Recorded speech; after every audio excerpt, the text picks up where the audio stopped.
എല്ലാവർക്കും നമസ്കാരം. ഇന്നത്തെ വിഷയം ബുധൻ്റെ സംക്രമണമാണ്. വളരെ വേഗത്തിൽ ഒരു രാശിയിൽ നിന്ന് മറ്റേ രാശിയിലേക്ക് കടക്കുന്ന ഒരു ഗ്രഹമാണ് ബുധൻ. അതുമാത്രമല്ല, ബുധൻ്റെ മറ്റൊരു പ്രത്യേകത വക്രഗതിയും കൂടുതലായിട്ടുണ്ട്.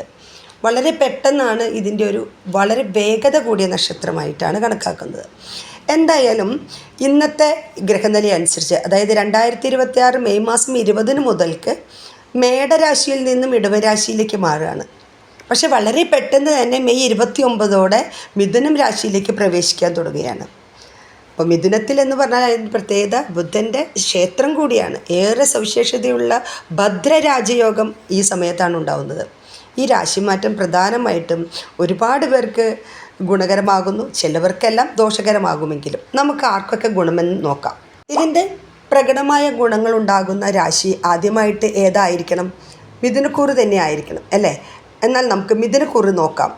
ബുധൻ സ്വന്തം ക്ഷേത്രത്തിൽ എത്തുന്നതോടുകൂടി ബിസിനസ്സിൽ വലിയ ലാഭമുണ്ടാവും, പുതിയ പ്രോജക്റ്റുകൾ ലഭിക്കുക, അങ്ങനെ ഒരുപാട് കാര്യങ്ങളുണ്ടാവും.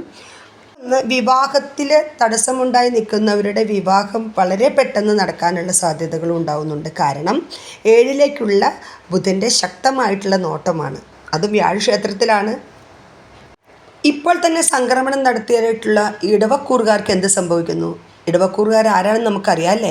കാർത്തിക അവസാന 3 കാല്, രോഹിണി മകേരം ആദ്യ പകുതി. ഇവർക്കും കാര്യമായിട്ടുള്ള സാമ്പത്തിക ഭദ്രതയുണ്ടാകും, പുതിയ പുതിയ നിക്ഷേപങ്ങളുണ്ടാകും.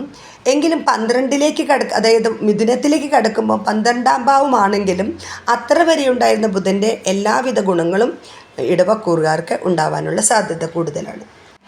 അതുപോലെ തന്നെ ഗുണകരമാണ് കന്നിക്കൂറുകാർക്ക്. ഉത്രം അവസാന 3 കാൽ, അത്തം ചിത്തിര ആദ്യ പകുതി. ഇവർക്കും ഒരുപാട് ഗുണകരമായ കാലഘട്ടമാണ്. മകരക്കൂറുകാർക്കും ഉത്രാടം അവസാനം 3 കാല്, തിരുവോണം അവിട്ടം ആദ്യ പകുതി. ഇവർക്കും ജോലിയിലുള്ള സ്ഥാനക്കയറ്റം എന്നിവ പ്രതീക്ഷിക്കാം. അല്പം ശ്രദ്ധിക്കേണ്ട നക്ഷത്രക്കാർ മേടക്കൂറ്. നമുക്കറിയാം, അശ്വതി ഭരണി കാർത്തിക 1ാം പാദം, അതുപോലെ ചിങ്ങം മകം പൂരം ഉത്രം 1ാം പാദം, അതുപോലെ തന്നെ മീനക്കൂറ് പൂരുട്ടാതി അവസാനക്കാല് ഉത്രട്ടാതി രേവതി. ഇവർക്ക് ചെറിയ പ്രശ്നങ്ങൾ, സാമ്പത്തിക ബുദ്ധിമുട്ടുകൾ, പഠനത്തിലുള്ള ബുദ്ധിമുട്ട്, അതുപോലെ ചെലവ് വർദ്ധിക്കാൻ തുടങ്ങിയതായിട്ടുള്ള ചെറിയ തോതിലുണ്ടാകും. ബുധൻ വളരെ വേഗത്തിൽ ഒരു രാശിയിൽ നിന്ന് മറ്റു രാശിയിലേക്ക് കടക്കുന്നതാണ്. ഇതെല്ലാം വളരെ കുറച്ച് സമയം മാത്രം ശ്രദ്ധിക്കുക. നന്ദി.